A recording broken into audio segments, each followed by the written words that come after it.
আসসালামু আলাইকুম ওয়া রাহমাতুল্লাহ। দেশ ও প্রবাস থেকে যারা আমাদের ভিডিওগুলো দেখেন সবার প্রতি অন্তরের অন্তঃস্থল থেকে ভালোবাসা। একটি খামার করা যেন হাজারো পুরুষের স্বপ্ন, আর এই স্বপ্নের ব্যবসাটার এখন কি অবস্থা আপনাদের সাথে আজকে শেয়ার করব ইনশাআল্লাহ। বর্তমানে বাংলাদেশে গরুর খামারের সেক্টরটা সবচাইতে প্রতিযোগিতামূলক এবং চ্যালেঞ্জিং একটা ব্যবসায় পরিণত হয়েছে।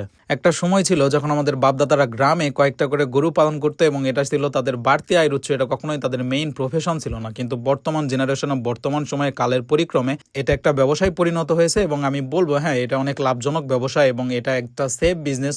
আপনি দেখেন বাংলাদেশে অনেক বড় বড় শিল্পপতি তারা তাদের মেইন ব্যবসার পাশাপাশি একটা অ্যাগ্রো সেক্টর রাখছে, যাতে তারা সেখানে একটা ইনভেস্টমেন্ট রাখতে পারে এবং অবশ্যই সেটা সেফ জোন। তো আমার খামার সেক্টরের যাত্রা শুরু ছিল 2019 সালে এবং তখন অনেক ছোট পরিসরে আমি শুরু করেছিলাম। আস্তে আস্তে আমরা আমাদের প্রজেক্ট বাড়াচ্ছি এবং ইনশাআল্লাহ আপনারা আমাদের জন্য দোয়া রাখবেন যেন আমাদের প্রজেক্টটা আমরা আরো বড় করতে পারি। তো এই ব্যবসাটাকে প্রতিযোগিতামূলক বলার কারণে আমি আপনাদের সাথে শেয়ার করবো ইনশাআল্লাহ। এ পর্যন্ত আমরা যতবারই গরু বিক্রি করছি আমরা সবসময় ভালো জাতের গরু নিয়ে কাজ করছি। আপনারা হয়তো দেখছেন আমাদের ফার্মটা হয়তো গ্রামে, কিন্তু আমরা সবসময় ভালো জাতের গরু নিয়ে কাজ করি। এতে আমাদের প্রফিটও মোটামুটি ভালো হয় আলহামদুলিল্লাহ।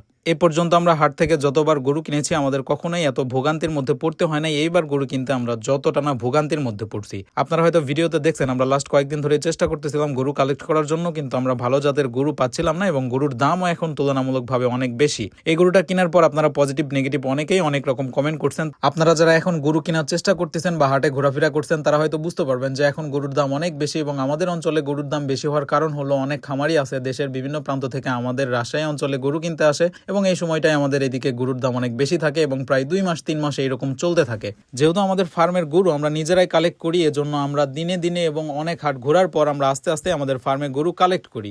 কিন্তু এবার পরিস্থিতি এমন যে হাটে যেই ভালো গরুটাই আসে, যে ভালো জাতের গরুটাই আসে, ব্যাপারীরা অনেক চড়া দামে কিনে নেয় এবং এমনও হয় যে গাড়ি থেকে গরু নামানোর পর সেখানেই ব্যাপারীদের মধ্যে একটা প্রতিযোগিতা লাগে এবং তারা যেই দামেই হোক ওই গরুটা কালেক্ট করে। তো সেখান থেকে গরু কেনা আমাদের জন্য অনেক কষ্টকর হয়ে যায় এবং আমরা যে হিসাবে গরুটা কিনতে যাই দেখা যাচ্ছে যে আমাদের হিসাবে 1 লক্ষ টাকা হবে, ব্যাপারীরা সেটা 1,05,000 কিনে এবং যে খামারি গরুটা নিবে অবশ্যই তার কাছ থেকে 5,000 টাকা লাভেই নিবে। তো এই গরুগুলো অবশ্যই দেশের বড় বড় ফার্মগুলোতে যায় এবং তারা হয়তো ভালো দামে বিক্রি করতে পারে, কিন্তু আমরা যারা গ্রামে ভালো জাতের গরু নিয়ে কাজ করি তাদের জন্য এই বিষয়টা এখন অনেক কষ্টকর। এবং আমি লাস্ট কয়েকদিন হাটে ঘোরার পরে এটাই উপলব্ধি করলাম যে আসলে আমাদের গ্রামে ভালো জাতের গরু নিয়ে কাজ করা হয়তো ঠিক না। গতদিন হাটে আমি একটা গরু 1,01,000 টাকা দাম বলেছিলাম, সেই গরুটা হয়তো 1,02,3,000 এর মধ্যে হইলে নেওয়া যাইতো এবং আমাদের জন্য সেটাও অনেক বেশি হইতো। তো পরবর্তীতে একটা খামারি আমাদের সামনে গরুটা 1,12,000 টাকায় কিনে এবং এটা কারো মুখে শোনা গল্প না, আমরা নিজেরা ওখানে দাঁড়ায় থাকা দেখছি এবং টাকা গুনে দেওয়া দেখছি।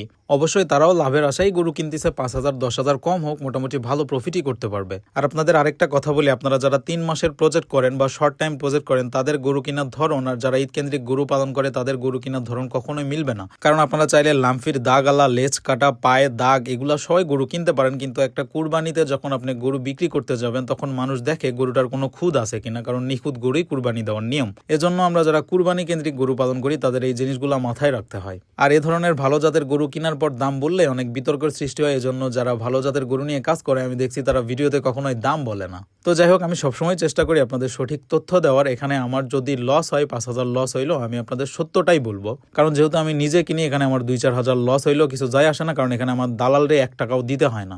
আর আমাদের এই খামারটা দেখার পর আপনারা অনেকেই ধারণা নিয়ে আসেন যে এত টাকা খরচ করে খামার করছেন নিশ্চয়ই কোটিপতির ছেলে। আসলে ভাই আমি একজন ফেরিওয়ালার সন্তান এবং অনেক কষ্ট করে এই পজিশনে আসছি।